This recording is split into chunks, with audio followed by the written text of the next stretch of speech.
The cold can steal your breath, but only kindness can change a destiny.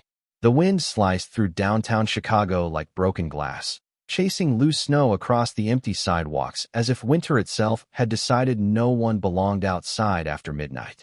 My shift at the diner had ended 40 minutes late because the heating system broke again, leaving customers grumbling while we served lukewarm coffee with apologetic smiles. By the time I pushed through the heavy back door into the freezing night, my fingers already ached inside my worn knitted gloves. The old green coat wrapped around my shoulders wasn't pretty anymore. The sleeves had been patched twice. One pocket had been sewn back together with white thread that didn't even match.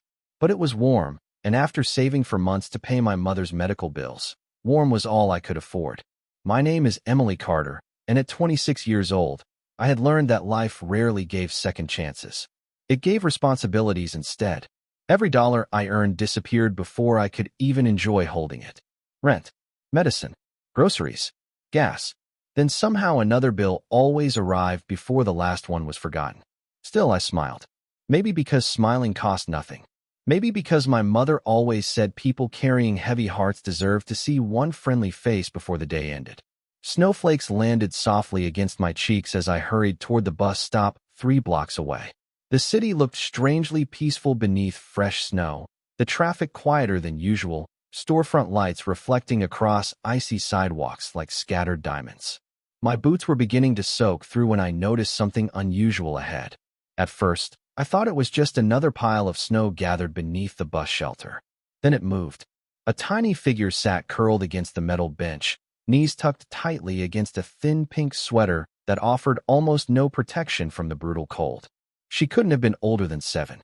Long blonde hair peeked from beneath a knitted hat that was much too small, and her little hands trembled as she hugged herself, trying to create warmth that simply wasn't there. I slowed without thinking. Every lesson my mother ever taught me whispered inside my head. Keep walking. Someone else will help. But nobody else was there. The streets were empty. The buses had stopped running for the night because of the storm warning. I stepped closer. Hey, sweetheart.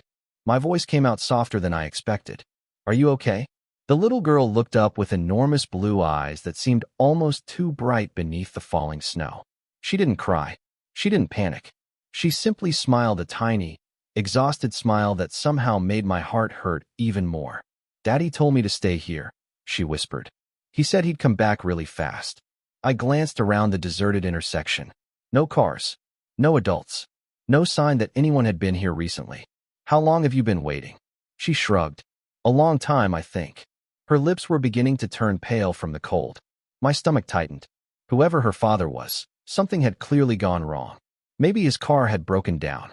Maybe he was searching for help. Maybe there was an emergency. I didn't know. All I knew was that this child was freezing. I pulled my phone from my pocket and tried calling the non-emergency city assistance line. But the signal flickered between one bar and none as the snowstorm intensified. The call failed twice. I looked back at the girl. She was trying to hide her shivering, rubbing her tiny hands together the way children often pretend they're fine when they're anything but. Without allowing myself time to overthink it, I slipped my coat off my shoulders. The icy wind immediately wrapped around me like a punishment, biting through my sweater within seconds. I knelt in front of her and carefully placed the heavy green coat around her small frame, pulling the zipper all the way to her chin. She blinked in surprise. But you'll be cold, she said quietly. I smiled the same smile my mother always gave me whenever she sacrificed something without expecting anything back. I'm a grown-up, I answered. I'll complain about it tomorrow. Tonight, you need it more than I do. She reached out with tiny fingers and held my hand for just a moment. Thank you. Those 2 words somehow warmed me more than the coat ever could. In the distance, I finally heard engines approaching through the snow. Not one vehicle. Several. Bright headlights slowly cut through the white darkness, growing larger with every passing second. Relief washed over me. Whoever had been looking for her had finally arrived.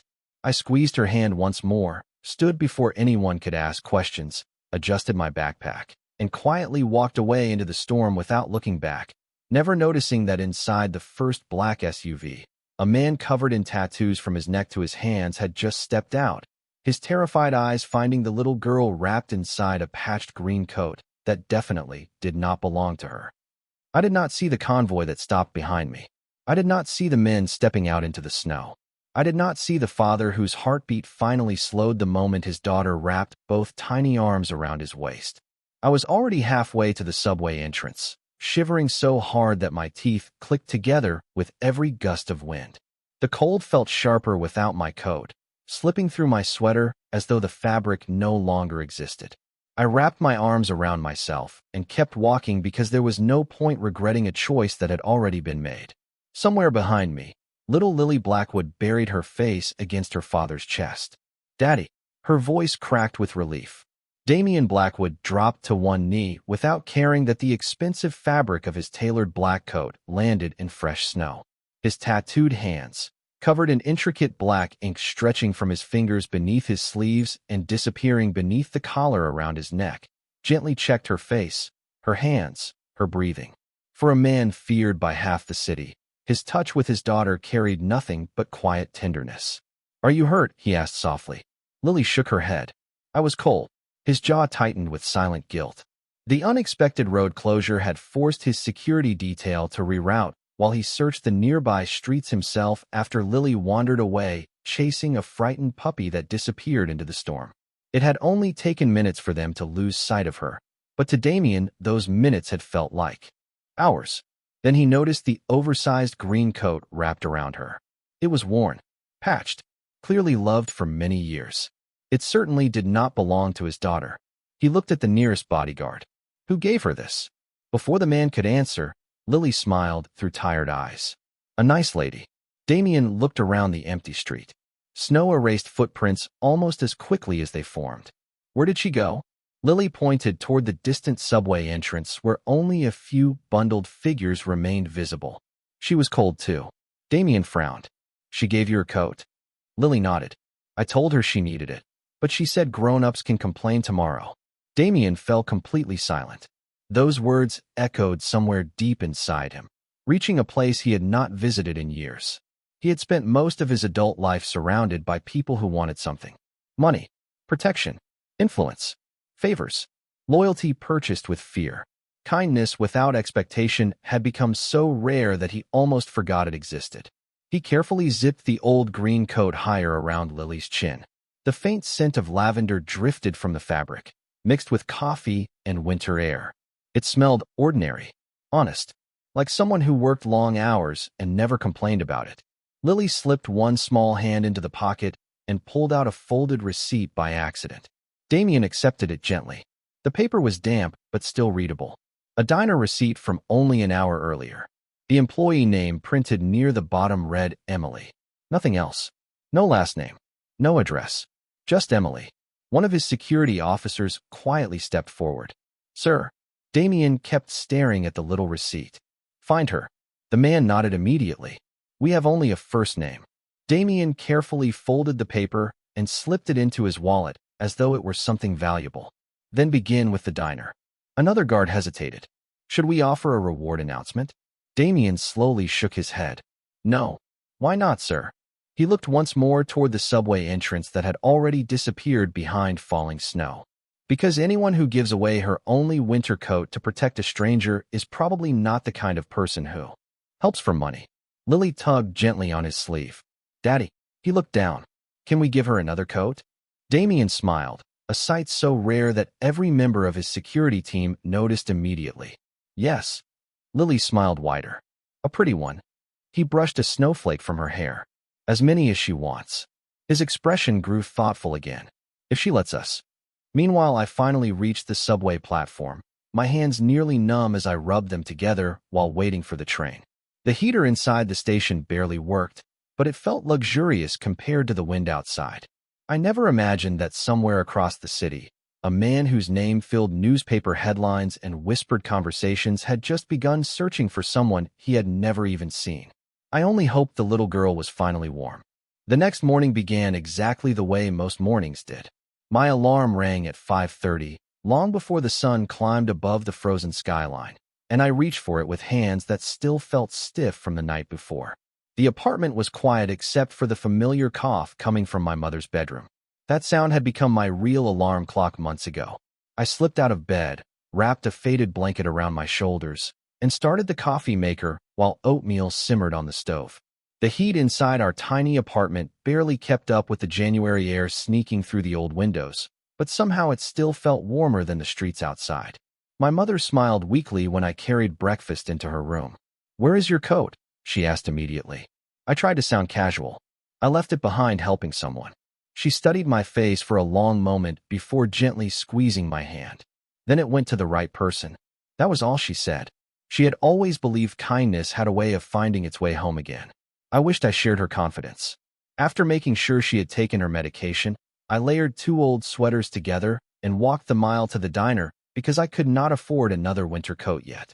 Every gust of wind reminded me exactly what I had given away, but every time I pictured that little girl's smile, I knew I would make the same choice. Again, the diner filled quickly with construction workers, nurses finishing overnight shifts, and office employees grabbing breakfast before work. I poured coffee, carried heavy plates, wiped tables, and smiled through the aching cold that never quite left my body. Around 9:30, an elderly customer accidentally dropped a $20 bill while paying his check. He shuffled toward the door without noticing. Most people probably would not have blamed me for keeping it. Rent was due in 4 days. My wallet held less than $30. Instead, I hurried through the crowd and caught him before he reached the sidewalk. "Sir, you dropped this." His surprised expression slowly softened into gratitude. "Young lady, I did not even realize." He tried pressing the money back into my hand. I politely refused. "You earned it before I ever saw it." He laughed quietly. "Your parents raised you well." I smiled. "My mother did." Unknown to me, a black luxury sedan sat across the street with heavily tinted windows. Damian Blackwood watched the entire exchange without saying a word. His search had started before sunrise. The diner receipt had led his people here within hours, but instead of walking inside, he wanted to observe first. He wanted to understand the woman who had walked away without asking for recognition. Through the windshield, he watched me refill coffee before customers asked, help a tired waitress carry a heavy tray, and quietly slip a free muffin into the bag of a young father counting loose change beside his little boy. "Did she know we were watching?" one of his security officers asked. Damien slowly shook his head. "No. Do you still want us to approach her?" Damien's green eyes remained fixed on the diner window. Emily laughed at something one customer said before disappearing into the kitchen. The smile looked completely genuine despite the obvious exhaustion beneath it. "Not yet," he answered. "People act differently when they know they are being watched." The officer glanced toward the building. "She does not seem interested in attention." Damien nodded almost to himself. "Exactly." At the same moment, Lily sat in the back seat wearing the patched green coat over her school uniform, even though several brand new designer coats waited beside her. She refused to take it off. "It smells like cinnamon now," she announced happily after hugging the fabric. Damien looked at her in the rearview mirror. "Cinnamon." She nodded. "And coffee. It feels safe." Damien looked back toward the diner one last time. He had built an empire by trusting evidence instead of emotions, yet every quiet act he witnessed only deepened his curiosity. Emily Carter did not know she had become the first person in years to leave an impression on him without asking for anything in return. And as I finished another ordinary shift believing I was invisible in a city of millions, I had no idea that someone powerful had already decided our paths would cross again very soon. 3 days passed before our lives finally collided again. By then, the snow had begun to melt into gray slush along the sidewalks, and Chicago looked caught somewhere between winter and spring, unable to decide which season deserved the city more. I had just finished my morning shift at the diner when my manager asked if I could cover 2 hours at our sister cafe across town because one of their servers had called in sick. I almost said no. My feet hurt, my back ached, and I still had groceries to buy before checking on my mother. But overtime meant another few dollars, and another few dollars meant another week without worrying about the electric bill. The cafe was smaller than the diner, quieter too, tucked between a bookstore and an old flower shop, where fresh bouquets filled the sidewalk with color even in cold weather. Around 2 in the afternoon, the front door opened, and the room changed without anyone saying a word. Conversations softened. A businessman lowered his newspaper. Even the barista beside me paused for half a second before returning to the espresso machine. 4 men entered wearing perfectly tailored dark suits. They were not loud. They did not demand attention. Somehow they already had it. The man walking in front was taller than the others, his dark hair neatly combed back, his posture calm and confident. The collar of his black coat revealed the edge of intricate tattoos climbing above his neck, disappearing beneath the fabric before continuing beneath his sleeves toward his hands. His expression remained unreadable, almost distant, yet people instinctively stepped aside as he walked toward a corner table. I picked up my order pad, reminding myself they were simply customers. "Good afternoon," I said with my usual smile. "Welcome. May I start you with something to drink?" The man looked up from the menu for the first time. His green eyes met mine with surprising intensity, not uncomfortable, just focused, as though he had been expecting this moment. "Black coffee," he answered. His voice was calm and measured. "No sugar." I nodded and turned toward the little girl sitting beside him. She wore a bright blue winter coat now, but something about her smile immediately felt familiar. Before I could place it, she suddenly gasped. "It is you." Every head in the cafe turned as Lily jumped from her chair and ran straight toward me. I barely had time to set my tray down before she wrapped both arms around my waist in the biggest hug her little frame could manage. "You gave me your coat," she said, looking up with joyful blue eyes. My memory rushed back all at once. The bus stop, the snowstorm, the frightened child. Relief spread across my face. "You are all right." She nodded enthusiastically. "Daddy found me." Only then did I slowly look back toward the man standing beside our table. He had risen to his feet. Up close, he seemed even taller than I remembered from that distant glimpse in the snow. The tattoos extending across his neck disappeared beneath the crisp collar of his white shirt, while faint patterns continued beneath the cuffs around his wrists. Despite the powerful appearance, there was no hostility in his expression, only quiet gratitude. "Miss Carter," he said. Hearing my name caught me completely off guard. "You know my name?" A faint smile touched the corner of his mouth. "Your diner receipt survived the snowstorm." I laughed softly before I could stop myself. "I suppose that explains it." Lily reached into her backpack and carefully pulled out my old green coat, freshly cleaned and neatly folded. She held it against her chest before offering it to me with both hands. I wanted to bring it back myself.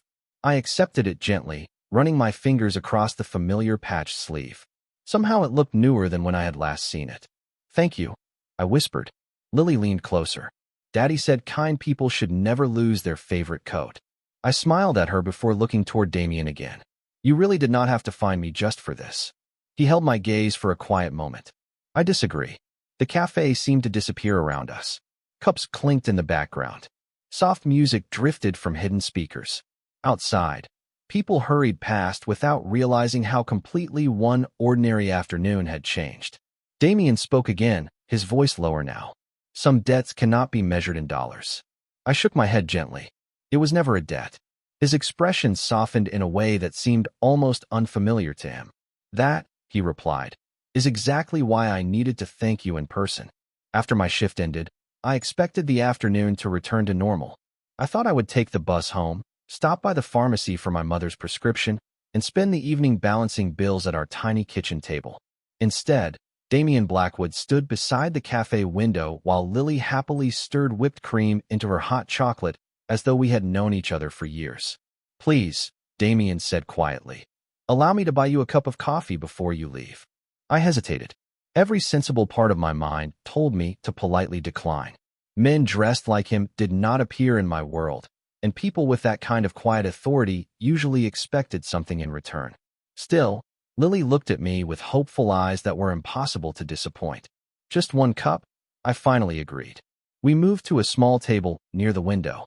Snow drifted lazily outside, while warm afternoon sunlight reflected across the glass. Damien removed his coat, revealing the intricate black tattoos stretching across his neck and disappearing beneath the sleeves of his perfectly fitted white shirt. They should have made him look intimidating. Yet the way Lily leaned comfortably against his shoulders softened everything about him. I realized then that the strongest thing about him was not his appearance. It was the way his daughter trusted him completely. A server brought our drinks. Before I could reach for my wallet, Damien calmly placed his card on the tray. "Please," he said, "allow me this much." I smiled. That seems fair. For a few quiet moments we simply talked. Lily excitedly described her school art project while Damien mostly listened, occasionally smiling whenever she became dramatic with her storytelling. It was strangely ordinary, almost peaceful. If I had not noticed the discreet security team waiting outside beside the black SUVs, I might have believed he was simply another father enjoying time with his daughter. Eventually, Damien turned toward me. My daughter has spoken about you every day since that night. I looked at Lily. She grinned proudly. I told everybody about the nice lady with the green coat. I laughed. I hope I lived up to the story. You did, Damien answered before Lily could speak. His expression became more thoughtful. Miss Carter, I know this may sound unusual, but I would like to help you. I immediately understood where the conversation was heading. There is no need. He continued gently, never sounding demanding. I had someone learn a little about your situation after we found your name. Your mother has ongoing medical expenses. You work 2 jobs. You walk to work because transportation costs add up. None of those things should be your burden alone. My smile faded into something quieter. You had me investigated? He held my gaze without looking away, only enough to make certain the person who protected my daughter was safe. I appreciated the honesty even if it unsettled me. He reached into the inside pocket of his jacket and placed a sealed envelope on the table. There is enough inside to replace your coat, pay your mother's medical bills for the year, and give you room to breathe again. I stared at the envelope without touching it. For one dangerous second, I imagined what that money could do. My mother could receive better treatment. The rent would no longer keep me awake at night. I could finally stop counting every gallon of milk and every electric bill. The temptation was painfully real. Then I slowly pushed the envelope back across the table. Damien looked surprised. I cannot accept this. Why? His question carried genuine curiosity rather than frustration. I folded my hands together. Because if I had known your daughter belonged to someone wealthy, I still would have given her my coat. If I accept this now, it changes the meaning of what happened. Lily looked between us in confusion. Damien remained silent for several seconds. It would only be gratitude. I gently shook my head. No, gratitude is bringing my old coat back. Gratitude is letting me know she is safe. That is enough. He leaned back in his chair, studying me as though I had just spoken a language he had forgotten existed. Most people would have accepted it immediately. Most people probably need it as much as I do, I answered honestly. But kindness is not something I want to sell. The cafe grew quiet again. Even the sounds of steaming milk and clinking dishes seemed distant. Damien finally smiled, small but unmistakably sincere. You have made refusing me look strangely graceful. I laughed softly. I hope you are not offended. Not at all. He picked up the untouched envelope and slipped it back into his jacket. In fact, I believe this is the first time in many years someone has told me no without fear. Lily reached over and held my hand across the table. Can we still be friends? I squeezed her little fingers and smiled. I would like that very much.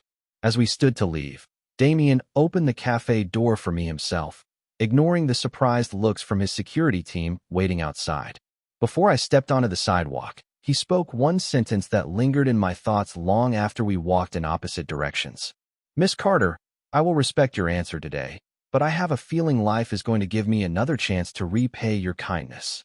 The following week slipped back into its familiar rhythm, yet something inside me had quietly changed. Every now and then I caught myself wondering how Lily was doing or whether Damien had finally learned to slow down long enough to enjoy an afternoon with his daughter. Then I would shake the thought away and return to reality. Reality meant early mornings, long shifts, grocery lists, and helping my mother through another difficult day. That Friday evening, I finished my second job just after 8 o'clock. The neighborhood grocery store had discounted fresh vegetables that were close to their expiration date, and I always waited until closing because it was the only way I could afford them. My reusable shopping bags felt heavier than usual as I walked toward the bus stop beneath a sky threatening another snowfall. The streets were busy enough to feel safe, yet something kept making me glance over my shoulder. At first I blamed exhaustion. Working 2 jobs had a way of making every shadow seem larger than it really was. I crossed one intersection, then another. The uneasy feeling stayed with me. A dark sedan rolled slowly along the opposite curb before continuing ahead. A few minutes later, I noticed the same car again parked near the pharmacy. Maybe it was a coincidence. Chicago was full of black sedans. I told myself not to imagine problems that did not exist. My bus arrived late, crowded with tired commuters heading home after another long week. I found a seat near the back and rested my grocery bags beside my feet.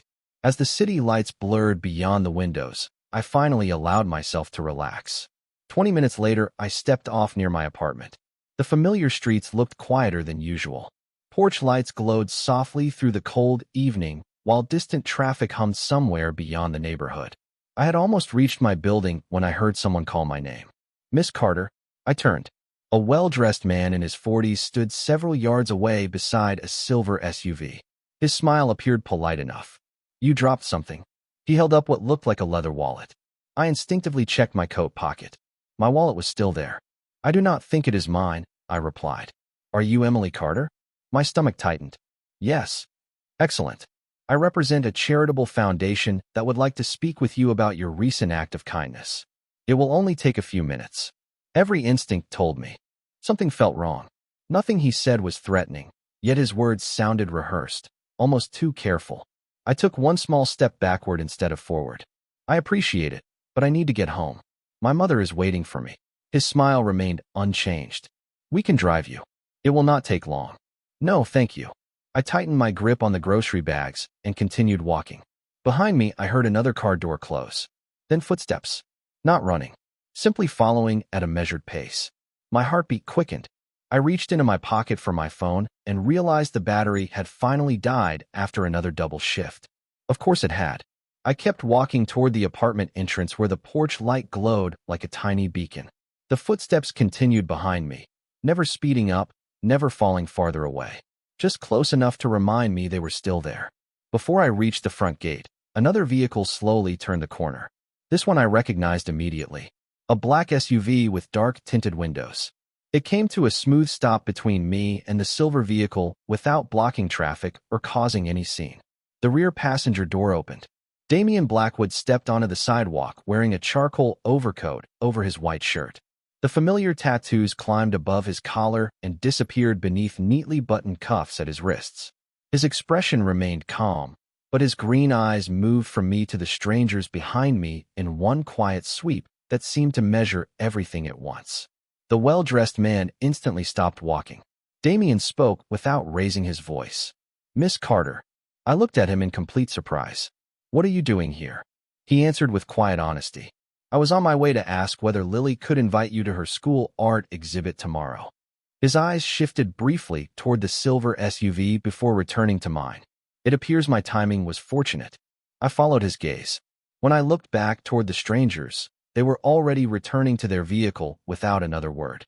Within seconds, the silver SUV drove away into the evening traffic as though it had never been there at all. I stood frozen on the sidewalk, still holding two heavy grocery bags while my pulse slowly settled. Damian stepped closer, keeping a respectful distance. "Are you all right?" I nodded, though I was no longer completely certain. For the first time since that snowy night at the bus stop, I realized that kindness could sometimes place a person inside stories they never intended to enter. That night, I barely slept. Every time I closed my eyes, I saw the silver SUV disappearing around the corner and heard Damian's calm voice asking if I was all right. I kept telling myself there had to be a reasonable explanation. Maybe the man really had represented a charity. Maybe I had imagined the tension because I was tired. Yet something deep inside refused to believe that. The next morning, I stood in my tiny kitchen stirring oatmeal while my mother watched me over the rim of her tea mug. "You are thinking too loudly again," she said with a gentle smile.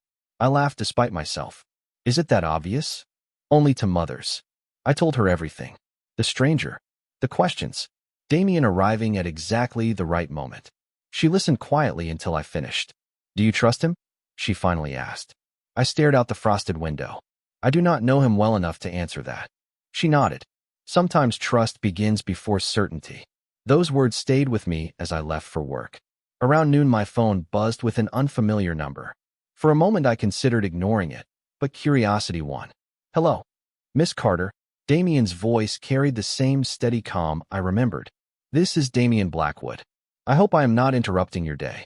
"Not at all. Lily wanted me to remind you about her school art exhibit this afternoon.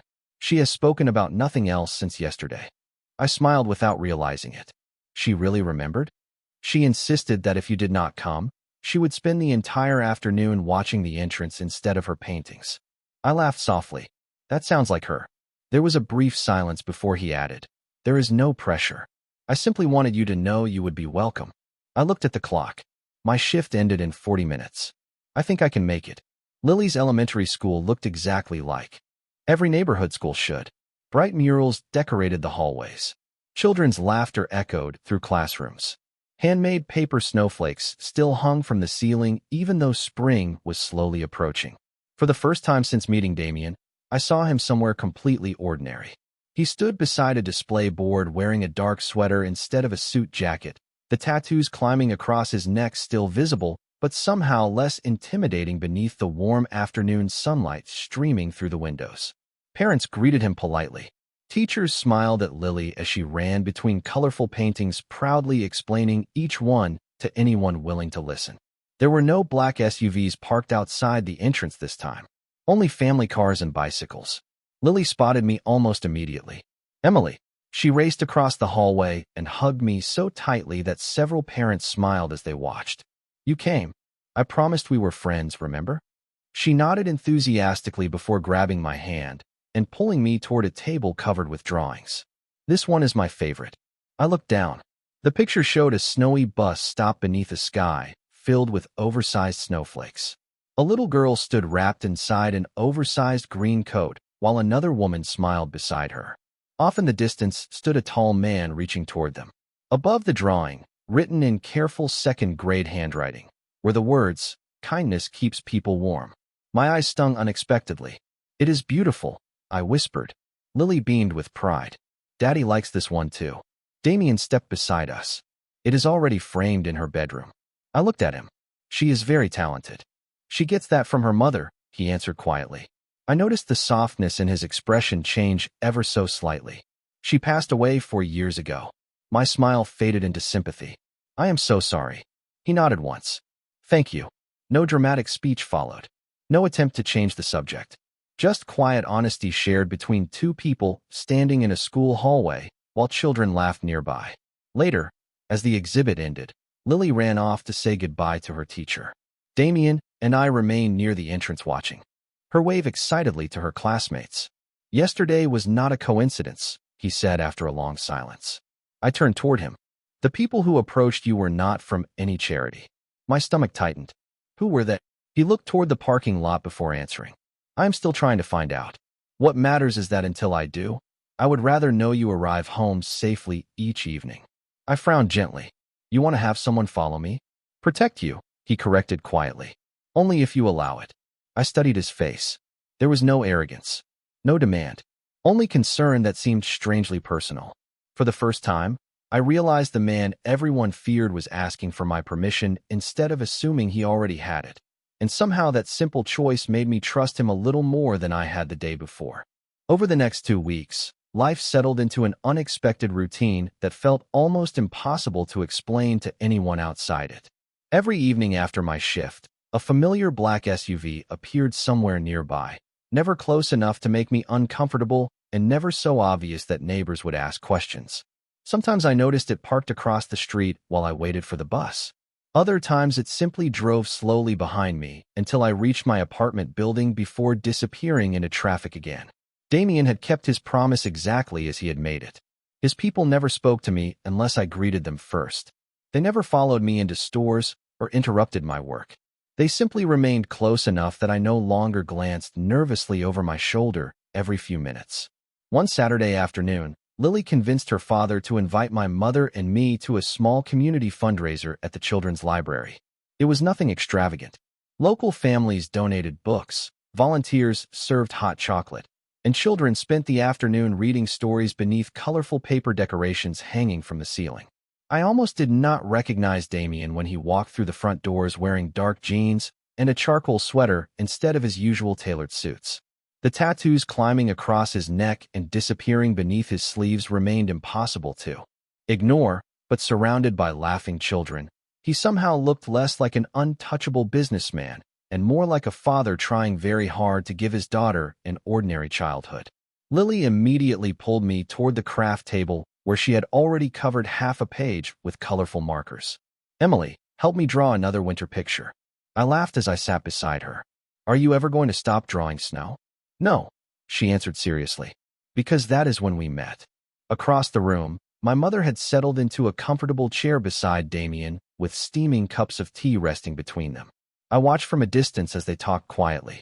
Every now and then my mother smiled, and Damien actually laughed, not loudly, but enough that the sound surprised even him.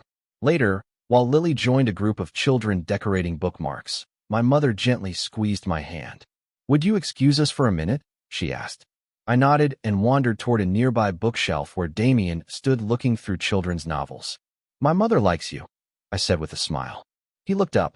The feeling is mutual. She speaks about you with remarkable pride. I looked down for a moment. She is my biggest fan, as she should be. We stood in comfortable silence until I noticed him studying one of Lily's framed drawings displayed on the wall. The little picture showed a father holding his daughter's hand beneath a bright blue sky. There were no expensive cars, no large houses, just two people smiling together. She always draws you smiling, I observed. Damien nodded slowly. She remembers the man I am with her. I looked at him curiously. What do you mean? He remained quiet for several seconds before answering. The rest of the world often expects something different from me. I considered his words before asking the question that had quietly lived in my mind since the first day we met. When was the last time you smiled because you were happy instead of because everyone expected you to? He blinked as though I had spoken a language no one had used around him in years. His eyes drifted toward Lily laughing with her new friends on the other side of the room. Then he looked down, at his tattooed hands resting loosely against the bookshelf. I do not remember, he admitted. His voice carried no shame, only honesty. I smiled gently. Maybe that is something worth finding again. He let out a slow breath that almost sounded like relief. You ask difficult questions, Miss Carter. Only the important ones. Before he could answer, Lily came running back, carrying a small paper heart she had colored bright green. Daddy, she handed it to him proudly. Across the center she had written in careful letters, happiness grows when you share it. Damien accepted the tiny paper heart as though it were priceless. He folded it carefully and slipped it into the inside pocket of his sweater. I think, he said quietly while looking first at Lily and then at me, I am beginning to understand what she means. As we left the library that afternoon, the air felt warmer than it had in weeks. Winter had not completely disappeared, but the sunlight lingered longer across the sidewalks, and for the first time since our lives crossed beneath a snowstorm, I realized that sometimes healing does not arrive through grand gestures. Sometimes it begins with one simple question, one honest answer, and one small paper heart carried close enough to remind someone that even the strongest people still need hope. 1 year later, the first snow of winter returned to Chicago almost on schedule, dusting rooftops and sidewalks with the same quiet beauty that had changed my life forever. I stood outside the neighborhood bus stop wearing a brand new green coat that looked remarkably similar to the old one I had once given away. I had searched for weeks before finding the same shade because somehow it felt wrong to replace that memory with a different color. Beside me, Lily laughed as she stretched out both hands to catch falling snowflakes. Now 8 years old, and somehow even brighter than the frightened little girl I had met on that freezing night. Do you think it will snow all day? She asked. I smiled. If we are lucky. She grinned. Then we should build the biggest snowman in Chicago. A familiar deep voice answered from behind us. I believe that challenge has already been accepted. Damien walked toward us carrying 3 cups of hot chocolate. His dark overcoat rested comfortably over a charcoal sweater, while the intricate tattoos covering his neck disappeared beneath the collar and continued beneath his sleeves toward his hands exactly as they always had. A year had not changed who he was. It had simply reminded him who he could also be. He handed 1 cup to Lily, 1 to me, and kept the last for himself. Careful, he said with a smile. It is still hot. Lily wrapped both hands around the cup before looking up at me. Do you remember this place?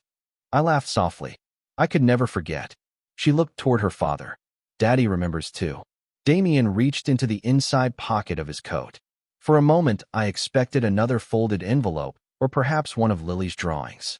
Instead, he carefully unfolded an old, weathered bus receipt protected inside a clear plastic sleeve. Time had faded the ink, but I recognized it immediately. The little diner receipt that had carried only my first name through a snowstorm. You kept it, I whispered. He nodded. It reminded me that extraordinary people often leave behind ordinary things. I looked at the fragile piece of paper, amazed that something so small had survived an entire year. I almost threw it away that day. I am very glad you did not. Snow continued falling around us as the city moved on without noticing the quiet moment unfolding beside an ordinary bus stop. Cars passed. Children laughed somewhere across the street. Life continued exactly as it always had. Damien looked toward the place where Lily had once waited alone in the freezing cold. That night, he said quietly, I believed I was searching for my daughter. His green eyes met mine. I did not realize I was also finding hope. I felt my cheeks warm despite the cold air. I only gave a little girl my coat. He gently shook his head. No. His voice remained calm, but every word carried unmistakable sincerity. You reminded my daughter that strangers can still be kind. You reminded me that kindness cannot be bought. And without realizing it, you reminded both of us that strength and compassion belong together. Before I could answer, Lily reached up and slipped her small hand into mine exactly as she had done on the night we first met. I have something too. From inside her backpack, she carefully pulled out a tiny green knitted scarf. I made it myself. The stitches were uneven, and one end was slightly longer than the other, but it was beautiful because it had clearly been made with love. She wrapped it around my neck and smiled proudly. Now you will never be cold again. My eyes filled with tears that I could not hide anymore. I hugged her gently. Thank you. Damien watched us quietly before speaking one last time. There was a season when I believed the world was divided between powerful people and powerless people. He looked down at Lily and then back at me. You taught me there is another kind of strength entirely. The snow settled softly across our shoulders as we began walking home together, not because fate had written a perfect ending, but because three ordinary people had chosen kindness again and again until it became something stronger than fear. Looking back now, I still believe that winter night changed everything, not because a wealthy father found the woman who helped his daughter, but because one simple act of compassion reminded all of us that the warmest hearts are never measured by the coats they wear, only by the lives they choose to warm.